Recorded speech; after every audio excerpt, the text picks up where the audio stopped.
Bonsoir à toutes et à tous, donc chronique numéro 79, et dans cette chronique je vais traiter, encore une fois, je pense que c'est bon pour le rappel, de la problématique de cet ouvrage de Vladimiro Gadzhiev, selon l'expression, qui s'intitule Le Second Anschluss, l'annexion de la RDA. Caractère plus petit, l'unification de l'Allemagne et l'avenir de l'Europe. Ouvrage très intéressant et qui, finalement, au fond, jette les bases d'une réalité. Alors, me direz-vous, même si aujourd'hui, près de 29 ans, bientôt 30 ans, après l'effondrement du mur, on peut considérer que la distance économique et sociale entre les deux parties de l'Allemagne continue d'augmenter. Alors, malgré les transferts massifs de fonds publics des caisses, je dirais, du gouvernement fédéral allemand et celle de l'Union européenne, bien entendu, sur la base d'une recherche scrupuleuse menée à partir, je dirais, des données officielles et des témoignages des protagonistes, l'économiste Vladimiro Gadzhiev révèle comment la réunification des deux Allemagnes signifiait la quasi-désindustrialisation de l'ex-Allemagne de l'Est, qui avait pour conséquence la perte de millions d'emplois et une émigration massive vers l'Ouest et qui dure encore. Alors, il faut savoir qu'il n'y avait pas de chômage en RDA, premièrement. Et ensuite, les Allemands de l'Est ne connaissaient pas de réfugiés ou d'immigrés tels que les pays capitalistes peuvent en avoir besoin. Ce qui a eu bien entendu pour conséquence un certain réveil d'un nationalisme tout de suite après l'effondrement du mur, par l'attaque de foyers immigrés et autres. Ce qui prouve que ce pays était bien tenu en matière, je dirais, de solidité sociale et également au niveau national.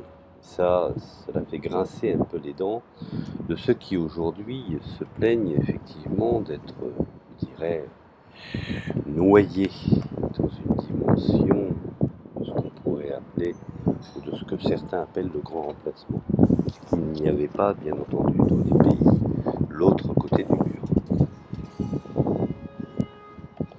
Alors, comme je parlais justement d'un dépeuplement des villes entières, puisque immigration massive vers l'ouest d'une partie des Allemands de l'Est, l'histoire de cette union de partage est une histoire qui parle directement, je dirais, à notre présent. Il commence tout d'abord par la décision de mettre immédiatement en œuvre l'union monétaire. Rappelez-vous, comme ce qui avait été, je dirais, un essai manqué en 1949. Puisque n'oublions pas que la RFA, à l'époque, avait été la première à annoncer, je dirais, son unité nationale. Et pour essayer d'attirer l'autre partie occupée, puisque les deux parties étaient occupées, première partie côté ouest des membres de l'OTAN, à savoir la France, l'Angleterre et les États-Unis, et la partie est qui est occupée par l'Union soviétique.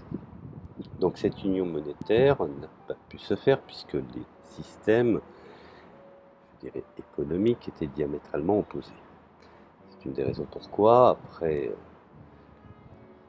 l'indépendance monétaire de la République fédérale allemande, la zone sous influence soviétique a également déclaré son indépendance dans le cadre d'une réponse à l'union monétaire devenue la RFA.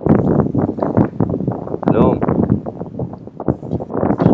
avant d'avoir mis en place, je dirais, la convergence nécessaire entre l'économie de l'Ouest et l'Est, ça c'est un aspect fondamental. L'union monétaire a accéléré, je dirais, les temps de l'union politique, mais au prix de l'effondrement économique de l'ancienne Allemagne de l'Est. De même, je dirais même que la monnaie unique européenne, introduite en l'absence d'une convergence suffisante entre les économies et les politiques communes. Il est loin d'être étranger à la crise qui investit les pays qu'on pourrait appeler les pays de la périphérie, les pays appelés périphériques, l'Union européenne bien entendu. Alors ce livre est intéressant puisqu'il conclut par un examen approfondi des leçons que l'Europe d'aujourd'hui peut tirer des événements des années 90 en Allemagne. Alors n'oublions pas, pour savoir quel est l'intéressé qui a écrit cet ouvrage, on va essayer un petit peu de lui donner une identité. Donc Vladimir Giace est un économiste italien, actuellement président du Centre de recherche européenne de Rome. Fin connaisseur de l'Europe et de l'Allemagne, il est l'auteur d'un ouvrage original et riche sur la réunification allemande. Bon, le second Anschluss, l'annexion de la RDA aux éditions Delga 2015. Bon. Alors que l'Allemagne vient de voter dans le cadre des élections législatives dont les résultats fragilisent Angela Merkel, puisque aujourd'hui, on voit pertinemment que même si Merkel vient de l'Est, elle s'est, je dirais, convertie assez rapidement au modus operandi qui était en vigueur dans la République fédérale allemande. Bon. Ça, je voudrais préciser que même des cadres de la NVA qui n'ont pas été, je dirais, réinvestis dans la Bundeswehr, eux-mêmes l'ont déclaré qu'il y avait effectivement beaucoup de gens qui, ayant prêté serment au SED, se sont, je dirais, convertis assez rapidement à la doxa de la République fédérale allemande et avec un certain zèle, ce qui en cas d'espèce fut le cas de Angela Merkel. Aujourd'hui, la crise des migrants en Allemagne n'est que la conséquence d'une politique, je dirais, politique laxiste, libérale et capitaliste, puisque il suffit de faire des recherches sur le Comicom et, je dirais, l'acte de Varsovie, pour comprendre que ces États étaient bien tenus au niveau national et qu'on ne pouvait pas rentrer dans ce pays ou dans ces pays sans qu'il y ait une alliance des pays d'origine ou un accord.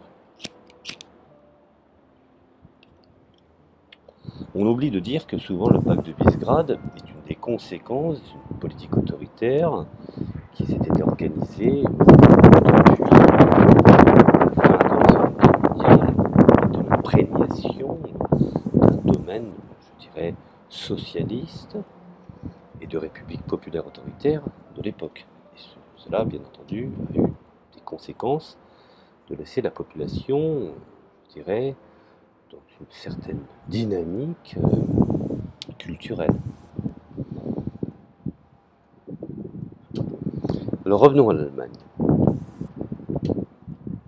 On sait pertinemment que, effectivement, quand on prend les résultats des élections législatives en Allemagne, qui ont révélé une divergence entre l'ouest et l'est du pays, dans l'exemple de la partie AfD qui fait 21,5%, Die Linke y a réalisé ses meilleurs scores, 16% contre 9% au niveau national. Alors parlons un petit peu de Die Linke.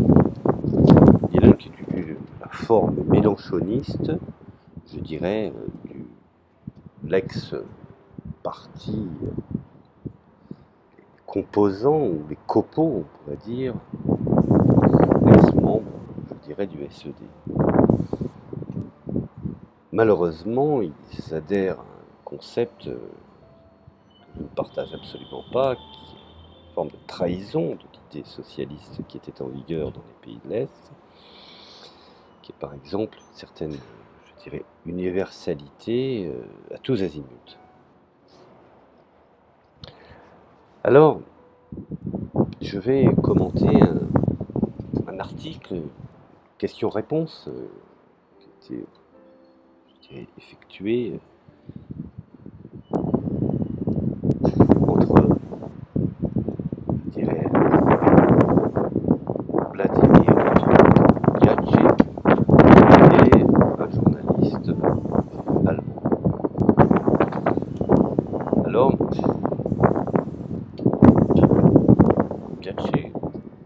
pose la question, je dirais, concernant ces fameuses élections, et lui répond ce qu'il en est des scores qui ont été réalisés au niveau national entre la partie de l'AfD, Die Linke, et bien entendu ses effets de surprise.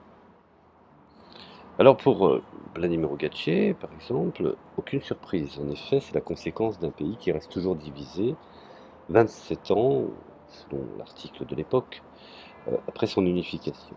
Donc, je dirais qu'un croissement des inégalités sociales ces dernières années. Il prend en cas d'espèce, un citoyen qui vit en Allemagne de l'Est ait 2 fois plus de chances d'être chômeur que s'il vivait à l'Ouest. Et lorsqu'il travaille, il perçoit un salaire inférieur à 25% de ce que perçoit un travailleur à l'Ouest. Bon. Alors, bien entendu, cela n'a pas grand-chose à voir avec la capacité supposée des Allemands de l'Est à travailler. Car, oui, cet argument a parfois été avancé. Disons que c'est au contraire lié aux modalités de l'unification allemande, et c'est lié au fait que la nécessité de réaliser rapidement l'unité politique qu'à la nécessité idéologique de supprimer complètement la République démocratique allemande. Et ont été sacrifiées des exigences économiques élémentaires, en particulier celle de sauvegarder autant que possible l'industrie et les emplois des citoyens de l'Est. On a pratiqué, selon lui, la politique de tabula rasa, de table rase, en établissant le taux de change 1 contre, je dirais, le marque de l'Ouest et le marque de l'Est. Ce faisant, on a mis l'industrie de la RDA hors jeu. Par ailleurs, l'ensemble du patrimoine industriel de la RDA ou de l'ex-RDA a été confié à une société fiduciaire, la Treuhandanstalt, qui l'a liquidé, créant instantanément des millions de chômeurs. Il est beaucoup plus facile de fermer une industrie que de la remettre en place, voire même de la reconstruire. Mais depuis, on s'est hélas rendu compte que lorsque la désindustrialisation d'un pays, par exemple la désindustrialisation de la RDA, n'a aucun autre, je dirais, exemple en Europe en période de paix. Aucun précédent. Les conséquences peuvent durer des décennies, on peut le constater encore aujourd'hui, sinon des siècles. En le cas d'espèce, le Financial Times Deutschland, le 18 juin 2008, affirmait d'ailleurs que pour aligner complètement les revenus des deux parties de l'Allemagne, il faudrait 320 ans. Le plus ridicule est que l'unification de l'Allemagne nous est présentée aujourd'hui comme une réussite opposable, par exemple, au destin de Mezzogiorno italien. La vérité, c'est que tous les pays ex-socialistes d'Europe orientale, les territoires de l'Allemagne de l'Est, sont ceux qui, en valeur absolue, ont connu le moins de croissance ces dernières décennies, ces dernières années. Donc, il est dès lors normal que les citoyens qui vivent dans ces territoires se sentent abandonnés par la politique et qu'ils expriment leur protestation par le vote. D'autant plus qu'aujourd'hui, on veut les noyer avec une nouvelle population de réfugiés, ce qui est encore un autre problème. D'autant que, comme on le sait, le pourcentage des pauvres, des travailleurs pauvres, les working poor, en Allemagne a augmenté partout ces dernières années. Pas seulement à l'Est, c'est aussi le résultat du fameux agenda de 2010 de Schröder que Macron, qu'il semble aujourd'hui reproduire en France. Alors revenons à cet ouvrage, puisque commenter un petit peu cet entretien. Dans le livre, je dirais le second Anschluss, Vladimir Gatché explique qu'au moment de la réunification de la CRDA a été criminalisée et que ses élites ont été écartées. Outre les problèmes économiques générés par une unification brutale, tout cela a sans doute généré également un traumatisme identitaire. il y a quand même une nette différence entre un Allemand de l'Est, dit entre guillemets prussien, et un Allemand de l'Ouest, dit fédéraliste. Déjà en son temps, Werner Sombart et Ernst Niekisch définissaient justement la différence entre la prussianité et l'esprit allemand, je dirais, tourné vers l'Europe. La différence de ce que Spengler pouvait appeler l'esprit prussien tourné vers l'Est et l'esprit fédéral tourné, je dirais, vers les pays du centre. Alors oui, c'est un autre aspect considérable, peu connu de cette affaire. L'élite, non seulement politique, mais aussi scientifique et culturelle de l'ex-RDA, a été complètement évincée. Aujourd'hui encore, rares sont les professeurs des universités enseignant à l'Est qui ne proviennent pas de l'Ouest. Dans la magistrature et dans l'armée, la proportion des novices est quasiment nulle. Toutes les institutions et les académies de l'Est ont été liquidées en un temps record. Alors, certains, tels le juriste et éditorialiste Arnulf Baring, sont même allés jusqu'à écrire, je dirais, des citoyens de l'Est qu'ils avaient été mentalement altérés par le régime collectiviste et qu'ils étaient donc devenus malgré eux un élément freinant d'un point de vue systémique. Je ne vous parle pas de la mise à la retraite de tous les généraux de l'ex-armée de l'Allemagne de l'Est, donc la NVA, jugés comme étant irrécupérables, selon, bien entendu, la doxa impulsée par les autorités militaires de l'Allemagne fédérale, sous influence de l'organisation transatlantique de l'OTAN. Bon. Alors ces pratiques et ces propos ont évidemment contribué à engendrer, je dirais même dans une large frange de la population d'ex-Allemagne de l'Est, la sensation d'avoir été colonisée et de voir mise en cause sa propre identité. Car derrière cette existence de l'Allemagne de l'Est, essayons de gratter un peu plus profondément, l'Allemagne de l'Est a une identité également prussienne. Et c'est dans cette identité que cela a heurté la sensibilité des Allemands de l'Est. D'ailleurs intéressant d'observer que la population de l'Est ne partage guère l'idée majoritaire dans le monde politique et dans les médias mainstream, selon lequel tout ce qui existait en RDA méritait d'être éliminé. Car une bonne partie, même si le régime fut socialiste et sous influence soviétique, avait sa particularité prussienne. Un sondage commandé par le gouvernement à l'Institut de recherche EMNID pour le 20e anniversaire de la chute du mur a en effet montré que 49% des habitants de l'ex-RDA approuvaient l'affirmation suivante: la RDA avait plus d'aspects positifs que d'aspects négatifs. Il y avait des problèmes, mais on vivait bien. Pour les osistes, par exemple, la diabolisation de la RDA a donc largement été perçue comme une mise en cause de leur histoire personnelle, voire même au plus profond de leur identité prussienne.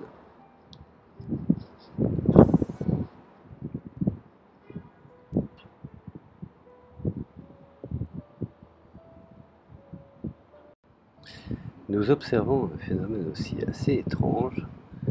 On peut considérer que ces pratiques et ces propos ont évidemment contribué à engendrer dans une large frange, je dirais, de la population d'ex-Allemagne de l'Est, la sensation d'avoir été colonisé, ce qui est assez quand même étonnant, et de voir mise en cause sa propre identité. Alors, double identité. Premièrement, on sait pertinemment qu'avant l'Allemagne du Troisième Reich, qui a été un traumatisme, n'hésitons pas à le dire, il y avait deux conceptions de l'Allemagne. Une fédéraliste, plus, je dirais, plus centralisée, plus observant ses voisins, et une Allemagne plus enclin à être du côté de l'Est. Donc nous avions en cas d'espèce une Allemagne fédéraliste et une Allemagne prussienne. ensuite, cette idée s'est transformée en devenant une république démocratique allemande qui assumait sa particularité socialiste ou sociale par rapport à l'Allemagne fédérale. Une raison pourquoi il était impossible à la partie, je dirais, fédérale de pouvoir être aligné sur la partie prussienne. Alors il est d'ailleurs intéressant d'observer que la population de l'Est ne partage guère l'idée majoritaire dans le monde politique et dans les médias mainstream, selon lequel tout ce qui existait en RDA méritait d'être éliminé. Un sondage, par exemple, commandé par le gouvernement, l'Institut pour le 20e anniversaire, comme je l'ai dit tout à l'heure, a montré que 49% des habitants de l'ex-RDA approuvaient l'affirmation suivante: la RDA avait plus d'aspects positifs que d'aspects négatifs. Ce qui n'est pas le cas et la vision des Allemands de l'Ouest. Bien entendu, cette identité prussienne s'est bonifiée dans l'organisation de la République démocratique allemande et s'est assumée.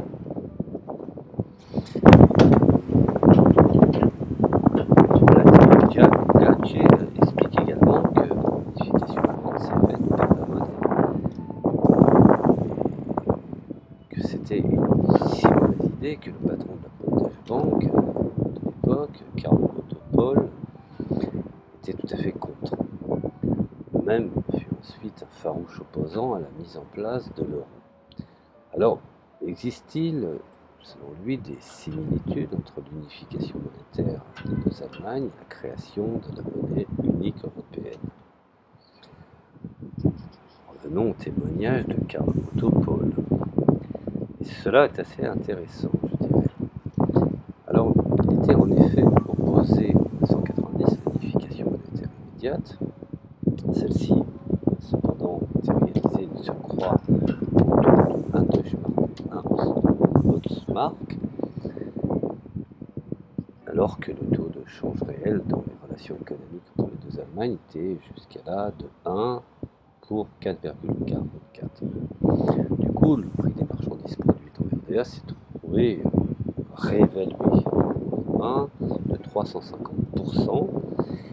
Et 2 ans plus tard, Paul pouvait affirmer devant une commission d'enquête parlementaire que dans ces conditions, les entreprises de l'RDA perdaient toute compétitivité. Et de conclure, bien entendu, en disant qu'on avait administré à l'Est un remède de cheval qu'aucune économie ne pourrait supporter. À l'époque de cette commission d'enquête, Paul n'était plus président de la Bundesbank, il s'était en effet retiré en 1991, peu de temps après une audition au Parlement européen, durant laquelle il avait déjà présenté l'unification monétaire allemande comme un désastre et déconseillé à ses auditeurs de ne pas renouveler l'erreur à l'échelon européen. Comme l'on sait, finalement, au fond, il n'a absolument pas été écouté.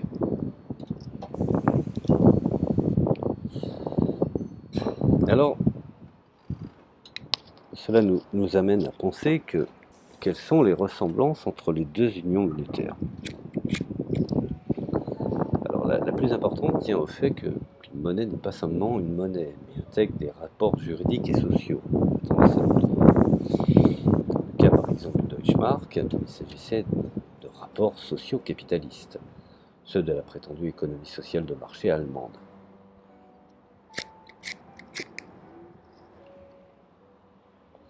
Alors dans le cas de l'euro, il s'agit du néolibéralisme qui inspire le traité de Maastricht et qui caractérise par l'indépendance de la Banque centrale par rapport au gouvernement, ce qui signifie la dépendance du nouveau gouvernement par rapport à cette banque centrale. Donc bien entendu, l'objet unique est la stabilité des prix et pas l'emploi. Inévitablement, ce qui en découle est une compétition entre les États fondée sur le dumping social et fiscal, où celui-ci, je dirais, joue jeu du premier qui est fatalement gagnant. Évidemment, dans le contexte d'une monnaie unique, au sein de laquelle il est par définition impossible, je dirais, d'ajuster les différences de compétitivité par le taux de change, la victoire qui n'admet aucune contestation, l'Allemagne a joué ce jeu avec un agenda, le fameux agenda de 2010 de Schröder, et une forte réduction je dirais, des impôts sur les entreprises. Résultat, une énorme croissance de sa balance commerciale, tandis que les autres États de la zone euro étaient en déficit. Du coup, dans de nombreux pays européens, et de la même façon, quoique avec une intensité moindre, on a pu observer, après 2008, des phénomènes semblables à ceux qui s'étaient manifestés en Allemagne de l'Est après la réunification. Chute du PIB, désindustrialisation, augmentation du chômage, déficit de la balance commerciale, augmentation de la dette publique et immigration, qui aujourd'hui est un véritable problème. Alors, les ressemblances, comme on peut le voir, le constater, ne sont pas négligeables, mais il y a également des différences positives ou négatives dans l'eurozone. On n'a jamais vu se mettre en place la parité déraisonnable des monnaies, comme ça avait été le cas entre le Deutschmark et l'Otsmark. En revanche, il n'y a pas non plus de transfert de fonds massifs qu'a effectué RFA au profit de la RDA. L'opposition têtue de l'Allemagne à ce type de transfert démontre que la classe dirigeante de ce pays n'a pas retenu la leçon de l'unification d'un point de vue économique. Ça, c'est un constat que la situation nous amène à constater. Cette leçon est la suivante. Si tu désindustrialises ton voisin, et si tu veux qu'il continue à acheter tes produits, tu dois financer sa consommation. Alors l'Allemagne espère obtenir le beurre et l'argent du beurre, ce qui fait rendre explosif les contradictions au sein de l'Eurogroupe. Alors on a évoqué, je dirais un peu plus haut, la Treuhand, l'outil créé pour privatiser à toute vitesse en Allemagne de l'Est,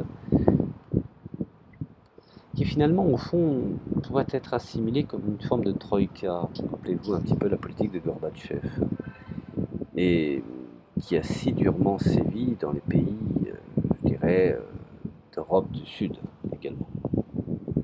Alors, bien sûr, on peut dire que la réactivation, je veux dire, d'une Treuhand pour la Grèce, fait partie, je dirais, du train de mesures acceptées par Alexis Tsipras, rappelez-vous, durant l'été 2015. Il s'agit en substance d'exproprier une partie du patrimoine public grec.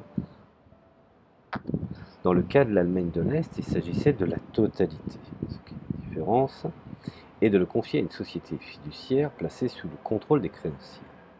En octobre 2016, des individus ont participé à un congrès à Berlin durant lequel était mise en évidence la continuité entre les privatisations opérées par la Treuhandenstalt et les mesures imposées par la Troïka de l'Eurogroupe à la Grèce. Il est incroyable que ce modèle ait été de nouveau choisi vu le désastre qu'il a provoqué en ex-RDA, c'est-à-dire la destruction de richesses et pour un montant de 900 milliards de Deutschmark à l'époque et l'anéantissement de l'industrie de l'Est. Et c'est là qu'on voit à quel point il peut être funeste d'ignorer les leçons de l'histoire ou du passé. Alors beaucoup d'individus, peut-être honnêtement, invoquent le miracle allemand. Mais comme dit Vladimir Gatché, qui a bien défini cette problématique sur ses écrits, il n'a pas hésité à définir sur le plan économique de l'Europe, orchestrer l'Allemagne, on a pu avoir une vision d'avenir de ce pays, et celui finalement au fond de notre continent, Alors il dit, effectivement, il nous explique qu'il n'est pas optimiste et que l'Allemagne semble finalement au fond prisonnière de sa politique mercantiliste et incapable de modifier son approche. Chez les autres grands pays européens, à commencer par la France, demeure l'illusion de pouvoir la suivre sur son terrain. Il semble finalement au fond que ni les classes dirigeantes allemandes, ni celles européennes ne soient conscientes de l'immense dégât causé par l'idée de faire l'union monétaire, d'alpha et d'oméga de l'union politique du continent. Je pense que ces gens-là sont déconnectés de la réalité. C'est un peu comme les questions qui ont été posées concernant Emmanuel Macron ces derniers temps sur le fait d'avoir utilisé le perron de l'Élysée pour faire venir un groupe LGBT. Alors certains ont dit oui, c'est franc-maçon, c'est volontaire, ça a été... Non, non, je pense qu'ils ne sont pas conscients, je pense que dans leur inconscience, il y a une certaine, je dirais, honnêteté, une certaine naïveté. Et je pense que cela fait longtemps que les responsables politiques qui vivent dans leur tour d'ivoire ne sont absolument pas conscients des dégâts qu'ils opèrent et des dommages qui auront des conséquences sur l'avenir qui seront terribles. Alors revenons finalement au fond à la plus grande promesse de la monnaie unique, celle de promouvoir la convergence entre les économies, qui a été trahie, hein. Il ne peut pas y en aller autrement, puisque à la lumière du contenu du traité de Maastricht, c'est le contraire qui s'est produit. La conséquence est une instabilité structurelle de la zone euro, avec des bricolages pour essayer d'améliorer, je dirais, permettre au système de continuer à vivre. Alors, nous avons des dimensions de ce qu'on appelle, entre guillemets, en économie, des jeux de reproches, qui continuent réciproquement, je dirais, à la fin de toute volonté de solidarité européenne, parfaitement vu sur le sujet de la Grèce, par exemple, on le voit encore aujourd'hui au sujet de la crise migratoire, qui est une véritable patate chaude. Alors, c'est vrai qu'effectivement, on peut que s'attrister et constater les dégâts occasionnés de risques qui ne sont pas moindres. Le risque majeur est celui de l'explosion non coordonnée de la zone monétaire. Pour l'instant, ils arrivent encore à, je dirais, colmater les brèches.